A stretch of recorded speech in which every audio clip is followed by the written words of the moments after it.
Let's delve into The Art of War by Sun Tzu with complete summary, real-life lessons, and commentary. What if you could win a battle without ever fighting? Outsmart your enemies before they move? Control the outcome before the conflict even begins? This is The Art of War, a book written over 2,000 years ago by a Chinese general named Sun Tzu. It's not just about war, it's about strategy, influence, and mastering yourself. And today, it's used by CEOs, athletes, politicians, and leaders everywhere. Welcome to Prose Pursuit.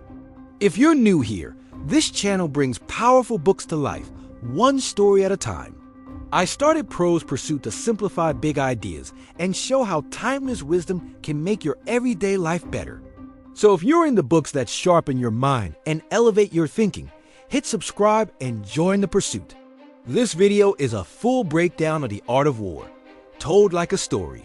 Each chapter is a principle of strategy, backed by real-life examples and simplified for daily use. Whether you're driving, working, or just relaxing, this is for you. Let's dive in. Chapter 1. Laying Plans. Before a single sword is drawn, before any battle cry is heard, the wise leader already knows how the fight will end. That's how Sun Tzu opens this ancient text with a lesson in planning. He speaks of 5 constant factors that guide all conflict: moral law, heaven, earth, the commander, and method. But what does that mean for us? Imagine you're preparing for a job interview.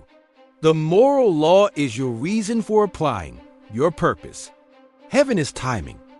Did you apply during peak season? Earth is the layout. Do you know the company, the industry, the office culture? The commander is you. Are you calm, confident, and sharp? And method? Did you rehearse? Did you research? Do you have a strategy? When every part aligns, success follows naturally. The outcome is shaped before you walk into the room. Take D-Day in World War II. The Allied forces didn't just rush into Normandy. They planned. They sent in fake messages to mislead the Germans. They studied tides and weather patterns. They created maps, models, strategies. The real battle was won before a single troop landed on the beach. And that's what Sun Tzu is telling us. Victory doesn't start with strength. It starts with strategy. Chapter 2. Waging War. War, Sun Tzu warns us, is not something to rush into. It is expensive, not just in money, but in energy, in morale, in time. He says, if the campaign is protracted, the resources of the state will not be equal to the strain. Now, imagine you're in an argument with a coworker. It starts small, but you drag it out. Days turn into weeks. Meetings become tense. Work suffers. The cost is no longer about who's right. It's about what you're losing along the way: peace of mind, productivity, even your reputation. Sun Tzu says, if you must fight, do it swiftly. Be decisive. Make sure the energy you spend earns you more than it costs. Think about Amazon. Instead of going head-to-head with bookstores like Barnes & Noble, they create a new front, the internet. They avoided the slow, costly war of shelf space and foot traffic. And they won. The wise never waste resources on battles that don't need to be fought. And if a battle must happen, it should be fast and final. Chapter 3. Attack by Stratagem. The greatest victory, Sun Tzu says, is the one where no battle is fought at all. To conquer without fighting? That takes wisdom, patience, foresight. He says, to capture the enemy's entire army is better than to destroy it. Because real power isn't just in defeating others, it's in making them see that defeat is unnecessary. So how does this play out today? Think of Apple in 1997. The company was bleeding money. Most thought it was done. But Steve Jobs didn't storm in with fire and fury. Instead, he made a quiet move. He called up Bill Gates. Together, they formed an unexpected alliance. Microsoft invested $150 million in Apple. No lawsuits, no corporate war, just strategy. That partnership gave Apple the oxygen it needed to survive and eventually dominate. This is Sun Tzu's brilliance in action. Win by turning enemies into allies. Win by shifting the battlefield. Win before the fight begins. Chapter 4. Tactical Dispositions. Sun Tzu believed that the truly skilled leader doesn't seek victory by force. Instead, they create a position where victory is inevitable, where the path is cleared before the journey begins. He says, the skillful fighter puts himself into a position which makes defeat impossible and does not miss the moment for defeating the enemy. It's about preparation, not provocation. Like a grandmaster in chess, he doesn't just react to threats, he designs the board. Think of a homeowner preparing for a hurricane. They don't wait until the winds arrive. They board the windows, reinforce the roof, stock supplies. They don't know when the storm will hit, but when it does, they're ready. In your own life, maybe it's your finances. Building savings, paying off debt, investing wisely. These aren't victories in the loud sense, but they make you strong. They make you stable. They make defeat harder to reach. Sun Tzu reminds us, true power isn't about attacking. It's about standing so solid that nothing can bring you down. Chapter 5. Energy. Energy, as Sun Tzu describes it, is not just physical force, it's momentum. It's the coordination of small, well-placed actions that lead to massive results. Like a snowball rolling downhill, gathering speed and strength. He believed that the best warriors win not by brute force, but by smart force. They conserve their strength until it truly counts. And when they strike, it's with focused, unified energy. Think about rowing the boat.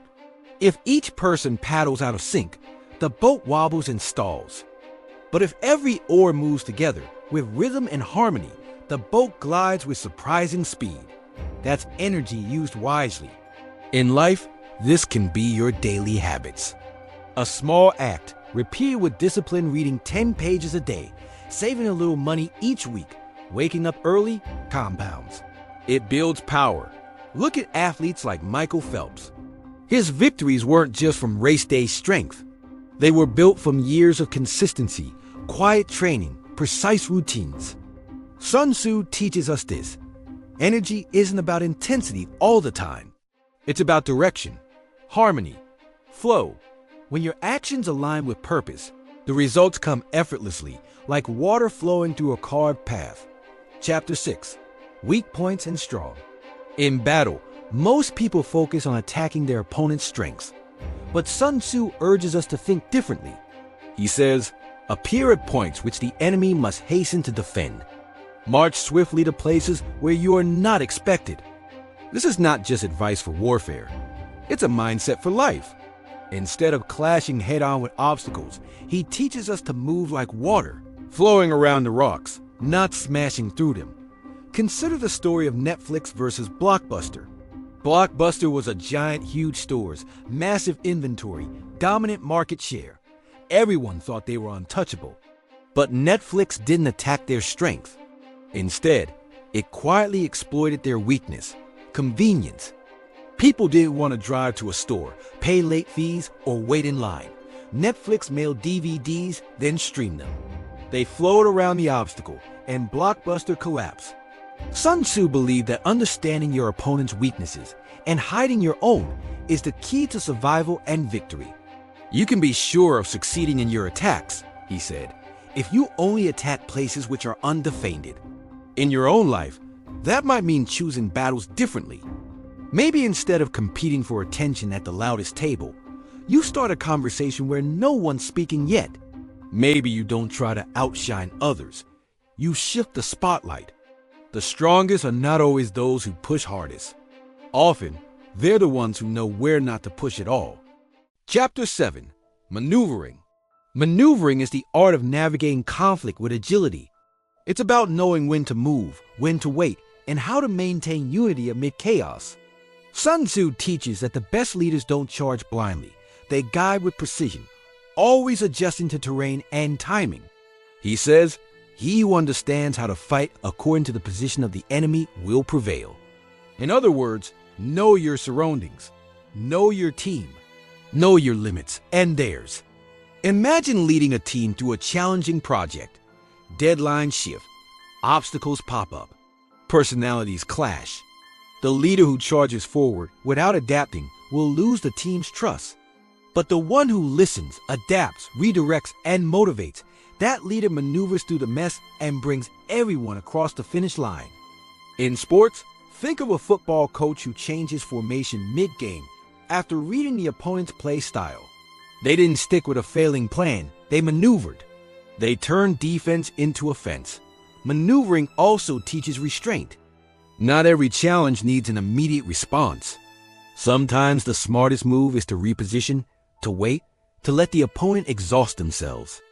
In life, this means you don't always have to react in the heat of the moment. Someone insults you? You don't need to clap back. A door closes? Another might open around the corner. Pause. Observe.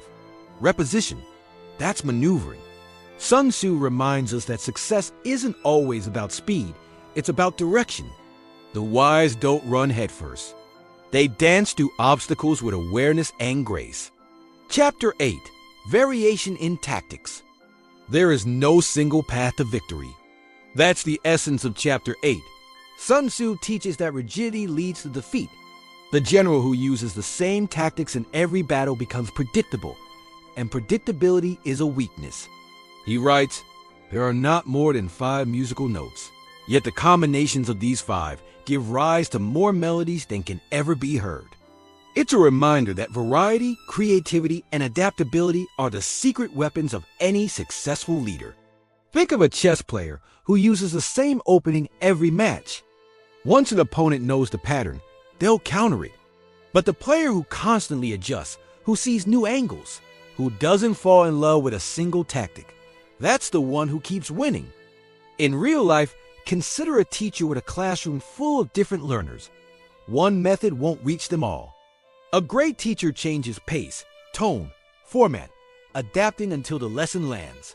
Or think about a parent with multiple kids. One discipline style might work for one child, but not for another. Flexibility is not a weakness, it's strength in motion. Sun Tzu's wisdom tells us to read the situation, not repeat the script. If something isn't working, don't keep hammering, shift, pivot, reinvent. The goal is not to stick with your plan, it's to win with intelligence.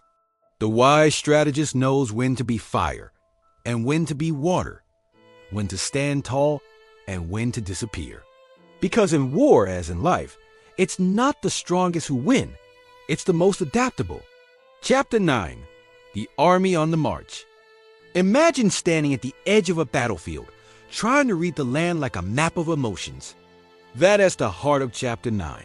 Sun Tzu teaches us how to observe and interpret the signs, because the battlefield speaks if you know how to listen. He describes how to read an enemy's condition through their movement, their formations, their pace. If their flags move with discipline, they are organized. If they rush or hesitate, they may be in disarray.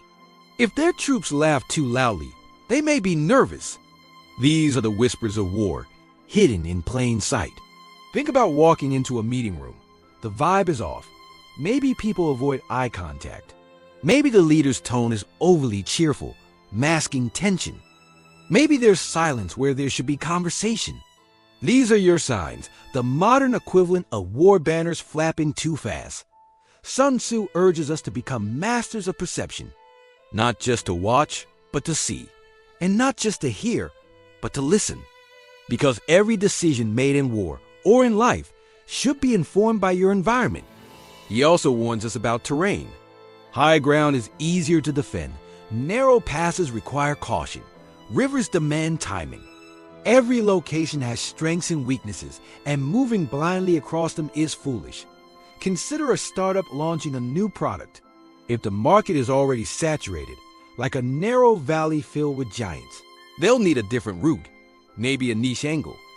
Or, if timing is wrong, like trying to cross a river in a storm, it might be wiser to wait.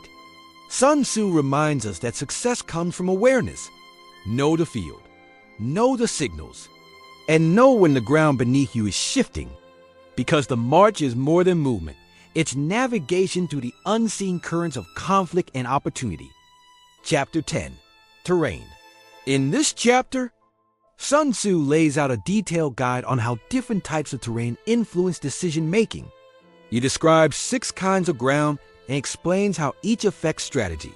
But more than a geography lesson, this is a map of human situations. He talks about accessible ground where both sides can move easily, good for diplomacy. Entangling ground where retreat is hard once you enter, requiring caution. Temporizing ground where neither side has an advantage, demanding patience. Narrow passes, steep heights, positions far from supply, all these require different moves. This applies far beyond battlefields. Think of relationships. Accessible ground? That's a casual friendship where both people meet easily. Entangling ground? A toxic relationship. It's hard to leave once you're in. Temporizing? That's the awkward stage of not knowing where you stand with someone. Sun Tzu doesn't just give us names, he gives us strategies. On entangling ground, don't push in unless you're ready to commit.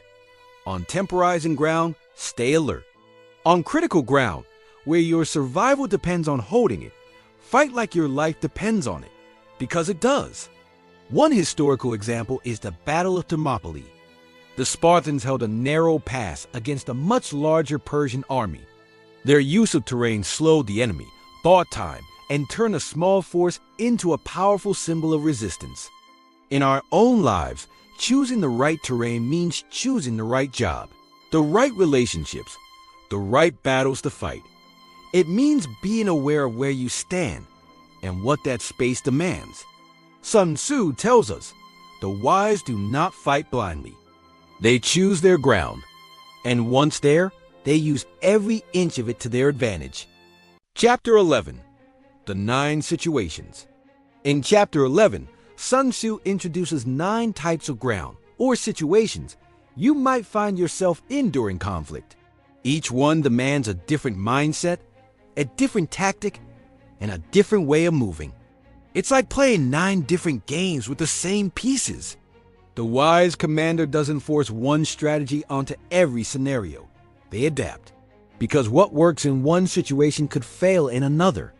Let's break them down. First, there's dispersive ground, where your troops are close to home and may run if threatened. In real life, this is comfort zone territory. People here aren't committed because they feel safe leaving. The strategy? Don't fight yet. Inspire loyalty first. Then, facile ground, easy to penetrate, easy to leave. It's neutral, transitional. Here, speed matters.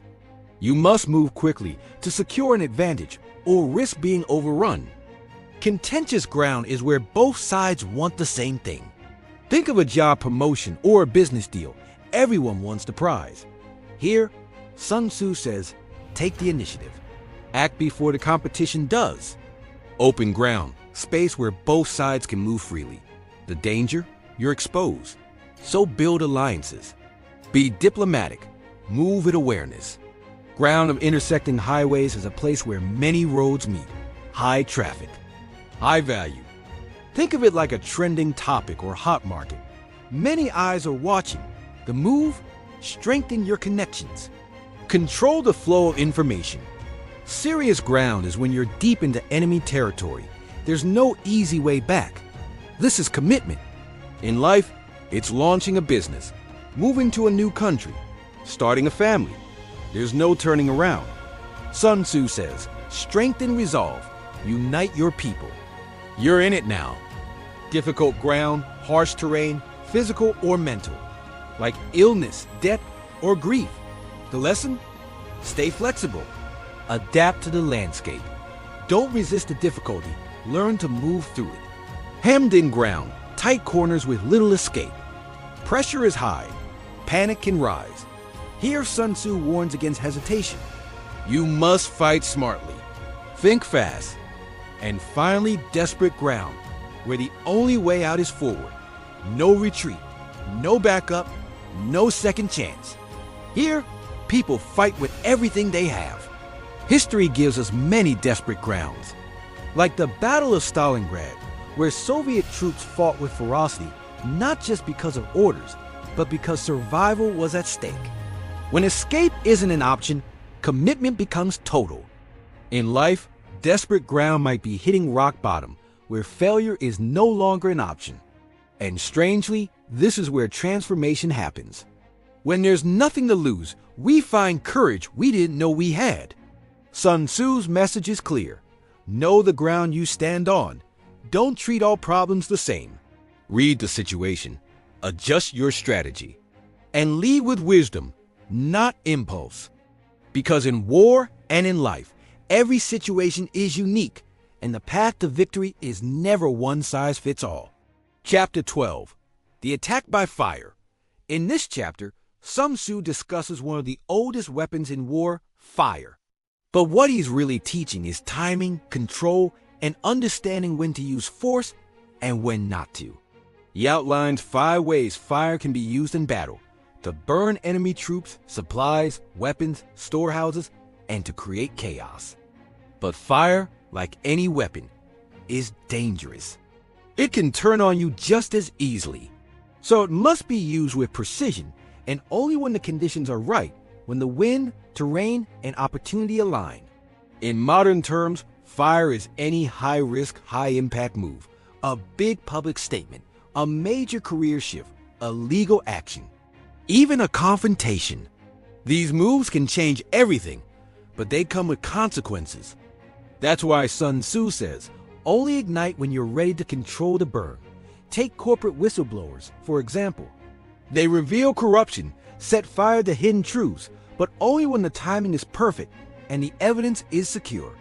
Otherwise, they risk being consumed by their own flames. Sun Tzu also warns us to understand the environment. Never start a fire when the wind is against you.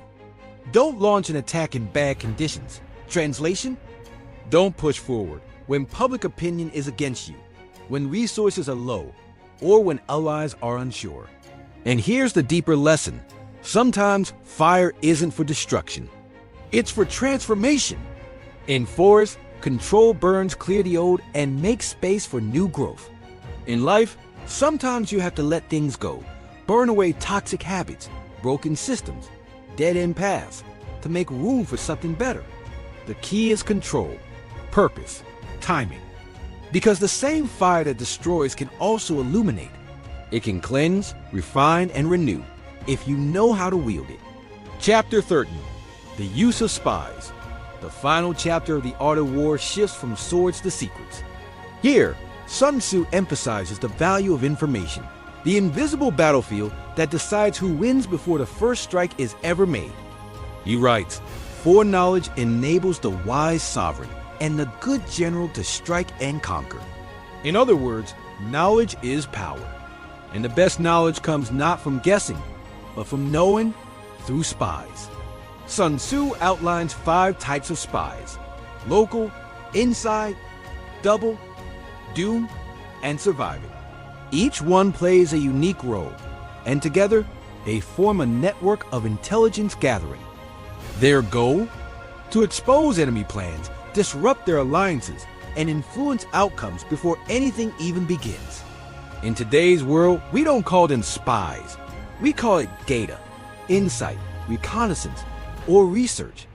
It's the market analyst predicting trends, the political strategist reading public opinion, the detective uncovering leads, or even the friend quietly observing who's loyal and who's not.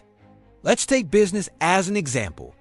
A company launching a new product does extensive research on competitors, customers, timing.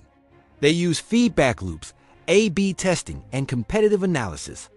That's modern-day espionage, done legally, ethically, and strategically. And in our personal lives, listening carefully, observing patterns, asking the right questions, that's intelligence work too. It's how we avoid toxic relationships, spot new opportunities, or protect ourselves from betrayal. Sun Tzu's final lesson is profound. Battles are not won on the field. They are won in the mind through awareness, insight, and preparation. He says, an army without spies is like a man without ears or eyes. So what does this mean for us? It means stay curious, stay alert, seek understanding before you act. Don't move in the dark when light is available. And remember, sometimes the quiet observer sees more than the loud commander ever will. Because in the end, victory belongs to those who know, And wisdom isn't about how fast you strike, it's about how deeply you see. You've just heard the complete breakdown of The Art of War, a book that's less about war and more about wisdom. If this story resonated with you, if it helped you think a little deeper about your daily life, relationships, or challenges, consider subscribing to Prose Pursuit. We bring books to life so they can help you live better. Thank you for listening.